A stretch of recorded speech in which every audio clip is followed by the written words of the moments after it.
and does very well, and then married me, and we've been exactly the opposite, but it has worked. He's a big man. He's 6'4". He can kick a door in, and I like that.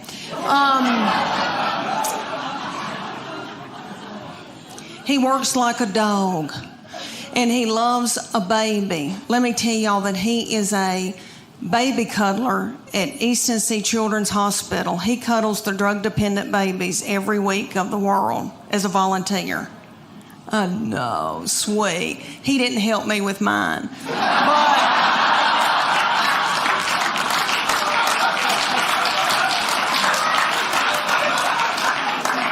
Because he was out making a living and paying for all this. We've got 2 still in college, and I wanted a 4th baby so bad when my baby child went to kindergarten.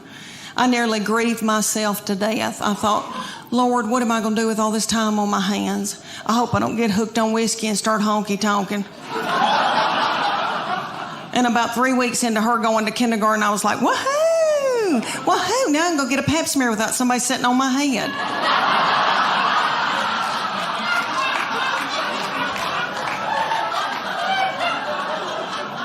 But my husband, when I dropped her off, he said, meet me at the IHOP. Because he knows that pancakes get me through a hard time. And I was crying, and I said, I want another baby.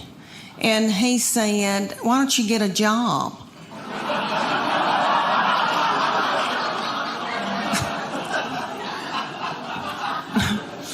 Yeah, right.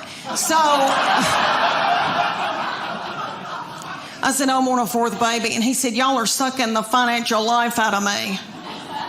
So he bought me a dachshund. I had that dachshund for years. She's gone now. But let me tell you, she and I both got thyroid issues.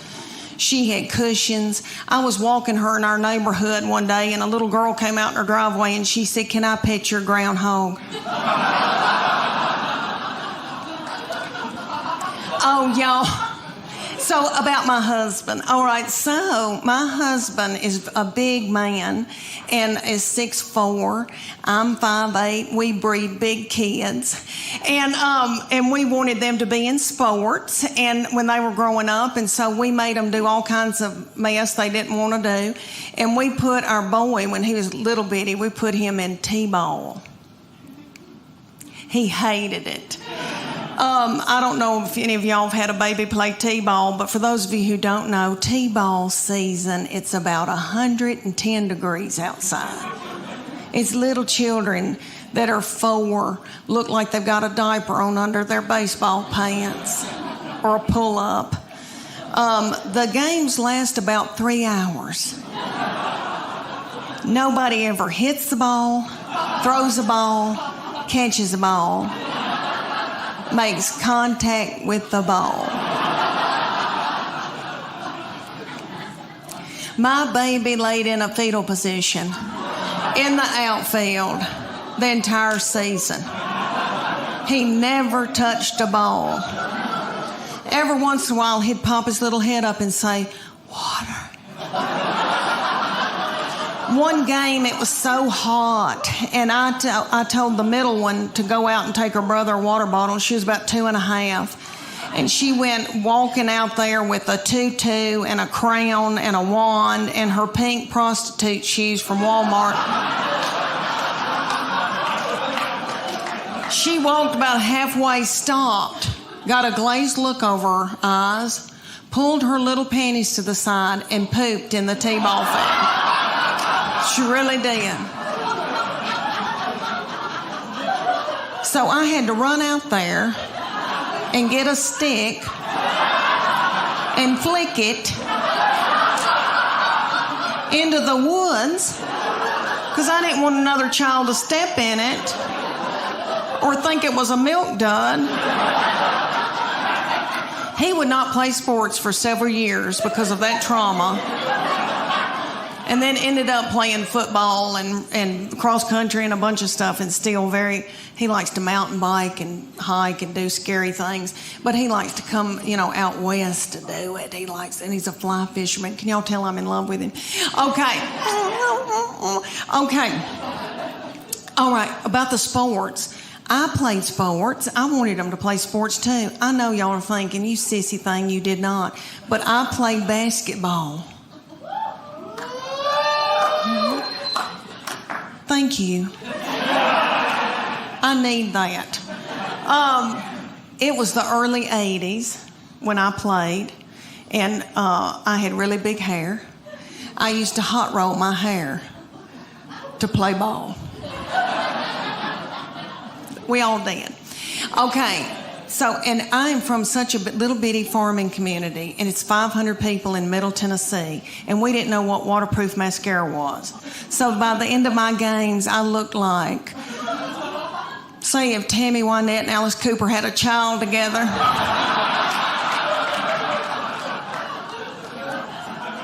I was a forward. Sometimes I had to be the center if Mary Dowling had to take her baby to the health department.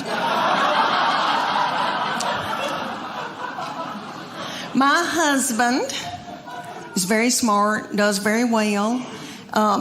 We are sucking the life out of him. He is a nice-looking man, but he has a receding hairline, and he hates it. I think it's handsome, but he hates it.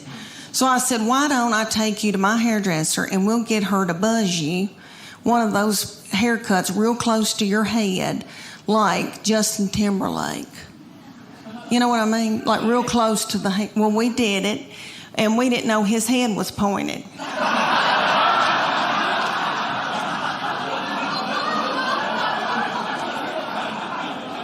And he said, I look like somebody, and I can't quite think of who it is. And I said, is it Bull on Night Court?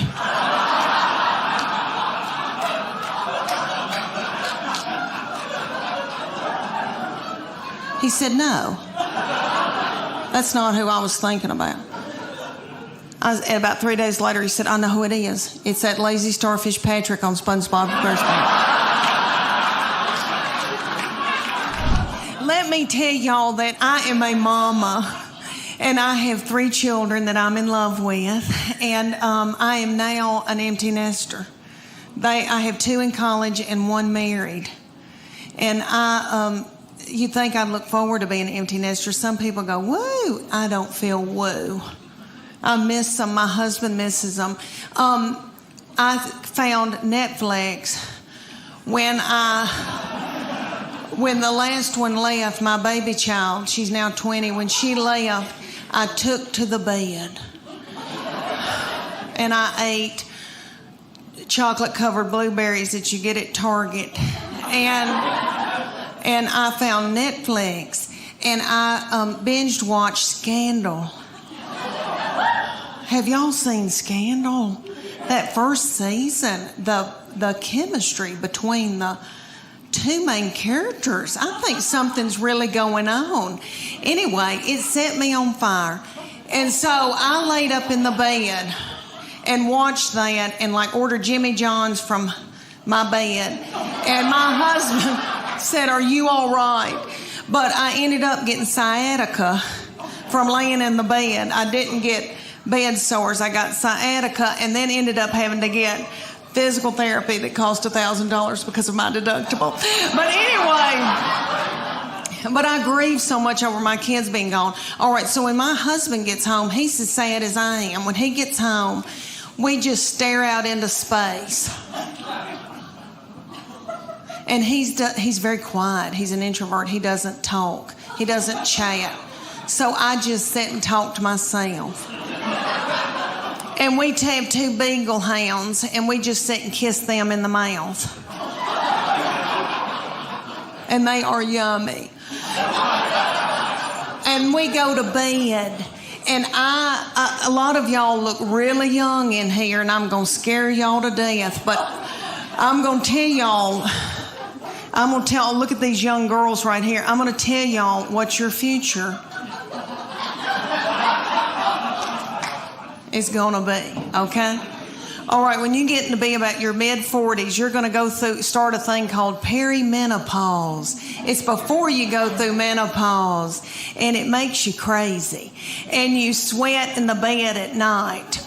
Okay, and all your hormones get messed up. All right, I go to the bedroom, and I am so hot at night that I put the air on 68 because I don't want to die. My husband puts it back up on 70. And he says, you're freezing me to death. He's having to wear pajamas for the first time in our marriage. Okay. He said, I can see my breath. That's a lie. But I know he is cold because one time he had to wear a toboggan. But anyway, we get in the bed, and that big beagle, who is 10 years old, a boy named Augie, who is so sweet. My husband spoons him in the bed. And then we've got a new little beagle that is a pocket beagle, and her name is Gigi, and she is so yummy. And she had a nervous tick when we got her, and she ate our couch. But other than that, I love her. And she gets in the bed, and she backs her little butthole up against my head at night, right here. And when we get, all right, so when my husband spoons that big one will wall his eyes at me and looks like, I don't want him. I want you. So when my husband drifts off to sleep, that big beagle scoots over and then gets in the crook of my legs.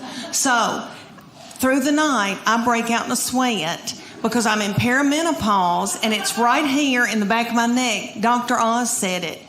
Okay, so then I'm sweating like I've done Zumba all night.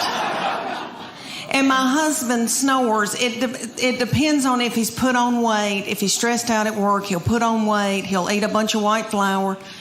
And then he snores a different way. But if he's playing tennis and he's watching what he eats, this is really how he snores. He starts going, pew, pew, pew. It's enough to kill you. Okay. You can set a watch by it. Sometimes it's just a puff of air, and it's on my head with a butthole right here, with a big beagle right here. So that's your nighttime routine of perimenopause. Look at how beautiful they are. See, they still have their bloom. Good for y'all. Y'all are probably out doing yoga. Okay, I have given up. All right. Let me tell y'all how this all started between me and my husband. We met at the University of Tennessee while he was stalking me. He was so tickled with me. Okay, he was getting an MBA. I was finishing up my undergraduate. He is so smart and such an overachiever that he had already gotten an undergraduate, worked for 2 years, and got an MBA. I was just finishing mine up, my undergraduate, because I'm so fun. And I thought, oh my gosh, he is so smart. He can do math.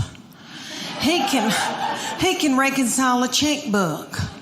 There's no telling where we're going to go, what we're going to see, how we're going to live. Well, we graduated, and he decided to buy a used mobile home business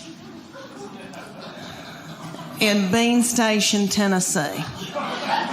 And I know y'all don't know where Bean Station is. In the foothills of the Appalachian Mountains. Did any of y'all ever see Deliverance? I think they filmed that there. Beautiful, beautiful lakes and pretty and all that. But so he moved me there, and he wanted me to be in sales for him at this used mobile home business. So I did that day. Until I saw a family drive up in a Gremlin with the window out and a 9-year-old smoking a cigarette. That's the truth. She lit it off of her meemaw. And that's her grandmother. Do I need an interpreter? Okay. She lit it off her grandmama. My husband is a big old man, 6'4".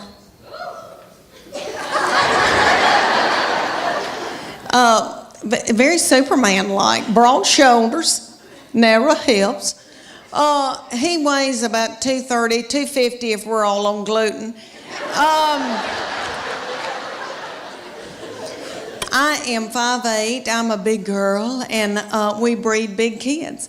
So we had all these beautiful, tall children, and my girls ended up playing volleyball and travel volleyball all over the United States, but they grew to be 5'8" and 5'9". We thought they were going to be taller. They wanted to be 6 feet so badly, and I finally said, you know, do you really want to go into the transgender store and get your shoes?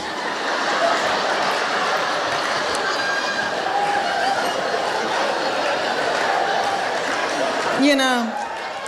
But anyway, so my baby child grew really quick, really fast, and I think it's all that chicken I fed her. Now we don't eat any hormones and anything, but you know, back then we didn't know.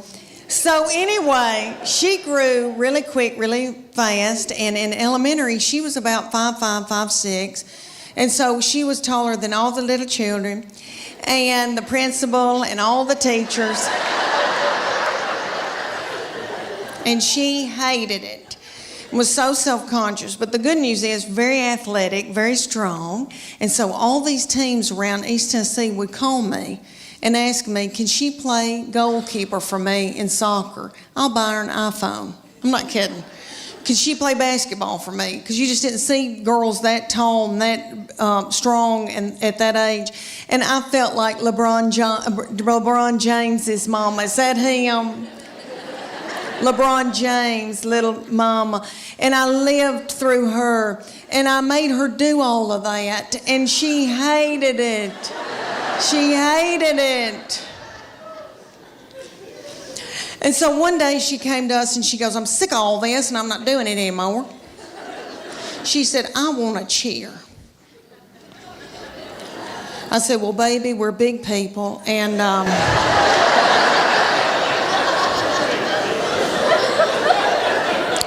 I said, we don't tumble, but I'll try to figure this out.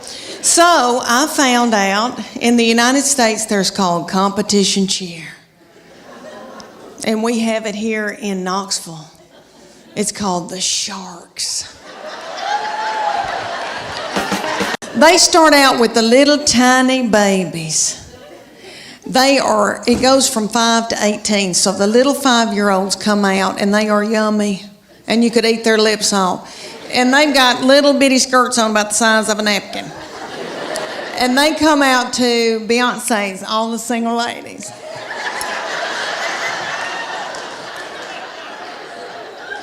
And their little mamas are in their 20s.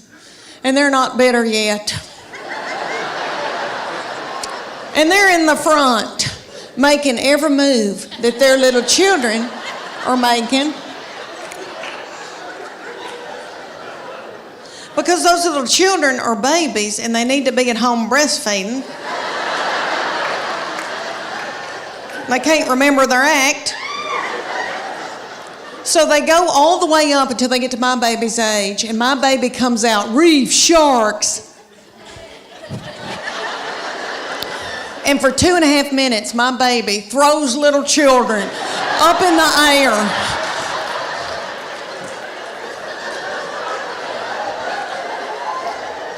Broken out in a sweat, working like a Trojan. And the whole time, it's the most freakishly tiny little people you've ever seen that she's throwing up in the air. Their little mamas are freakish tiny little people too. I'm from farming country in Middle Tennessee. We grew dark fired tobacco, so I've got thick ankles. I can work in the fields. I don't know who these people are. I don't know how they birthed a little baby, their little cervix.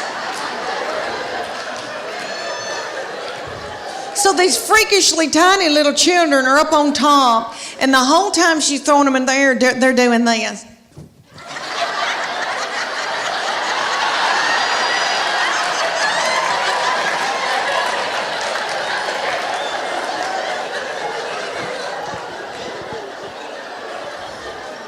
And nobody knows why. But this goes on for 2.5 minutes, and then the finale.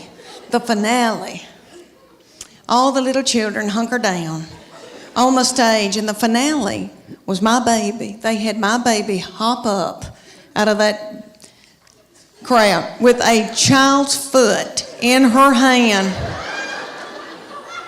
So y'all get what I'm saying. She had a human being up over her head with one arm. And that little girl's doing some kind of something up on top. My baby was a rock star. Thank you. I mean, really, I don't know when's the last time. I had never held one of my friends up over my head with one foot in my hand. It's a big deal. And the feminine boys went nuts. And they wanted her to stay so bad. They were like, we want you to stay. And she was like, I'm okay. I've got it out of my system. I'm okay.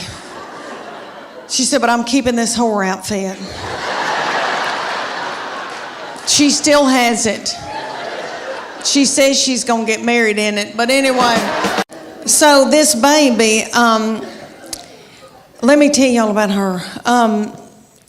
I have treated her different from all the other ones, honey, because, all right, everything that she'd do, like she'd start crying when she's a baby, because babies, you know, the third, fourth, and fifth, you know, they cry, and you just let them. And I'd be like, what's she crying about? She wants your toy? Well, just give it to her.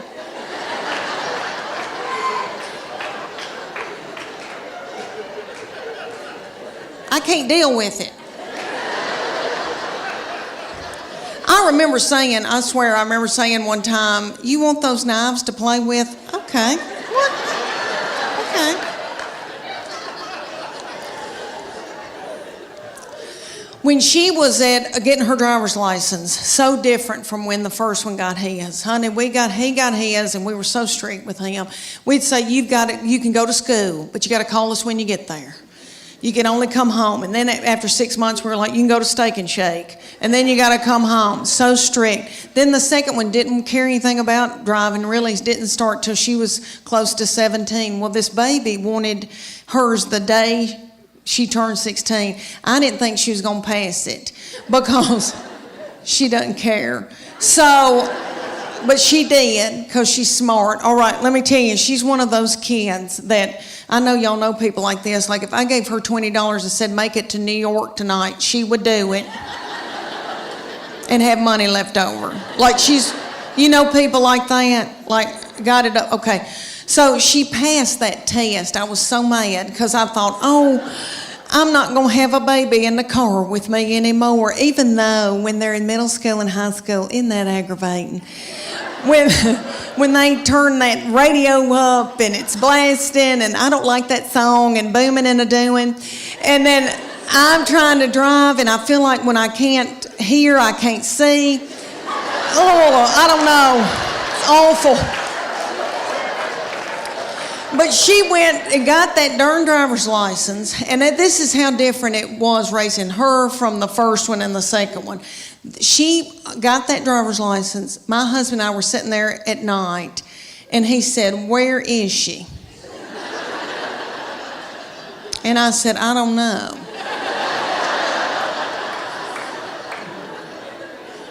And he said, does she have any money? And I said, I don't know. Nobody ever said another word.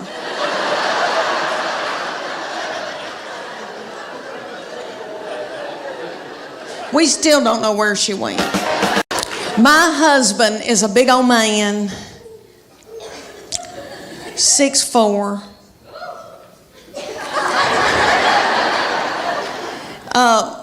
Very Superman-like, broad shoulders, narrow hips, He weighs about 230, 250 if we're all on gluten.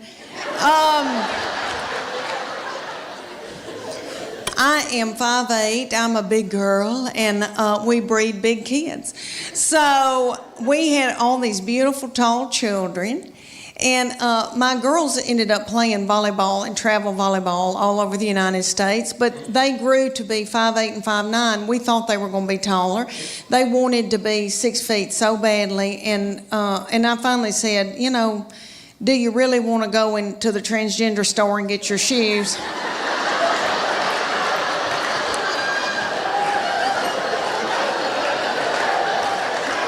You know.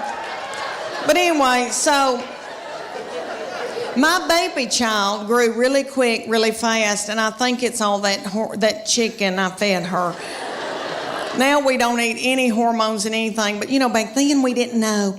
So anyway, she grew really quick, really fast, and in elementary she was about 5'5", 5'6", and so she was taller than all the little children, and the principal and all the teachers.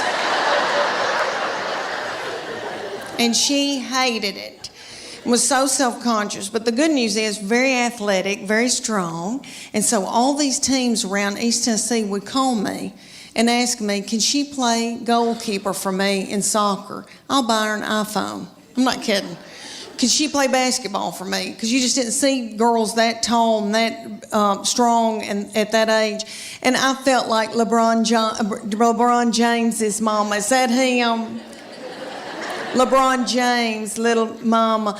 And I lived through her. And I made her do all of that. And she hated it. She hated it.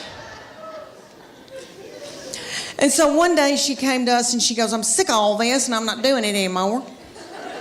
She said, I want a cheer. I said, well, baby, we're big people. And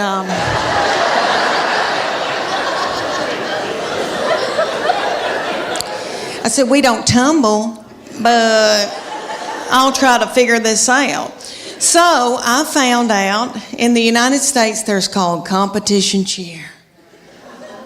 And we have it here in Knoxville. It's called the Sharks.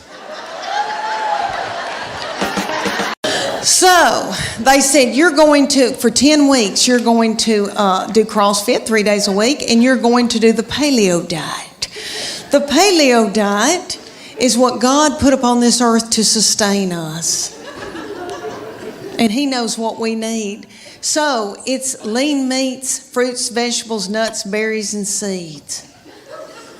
So if you can run it down and kill it,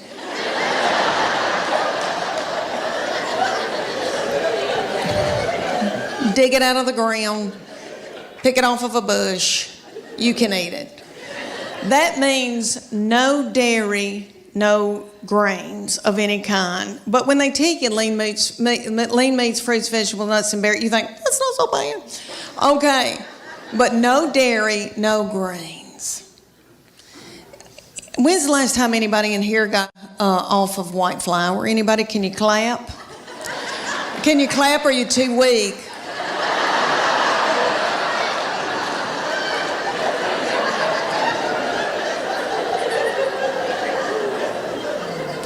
Anybody here been hooked on heroin? Anybody? I've never been hooked on heroin, praise God, but I was raised watching Shaft. I don't know if y'all watched that when y'all were little on TV, and they would always have somebody getting off of heroin. It looked like a booger. It looked like an awful booger. And I'm not trying to belittle that, but I'm telling you, I shook getting off of sugar and white flour. I was drinking coffee 24 hours a day. My teeth got yellow. I had to have those bleached. My husband said, you are so hateful. Will you please eat a piece of white bread? But Church of God Beacon, I did it, honey. We did it. And I mean, then they took our after picture. It took, 10 weeks later, and I did not lose that much weight. It was like 8 or 9 pounds, but my body turned into somebody else's body, honey. and it was pretty cute. And I leaned down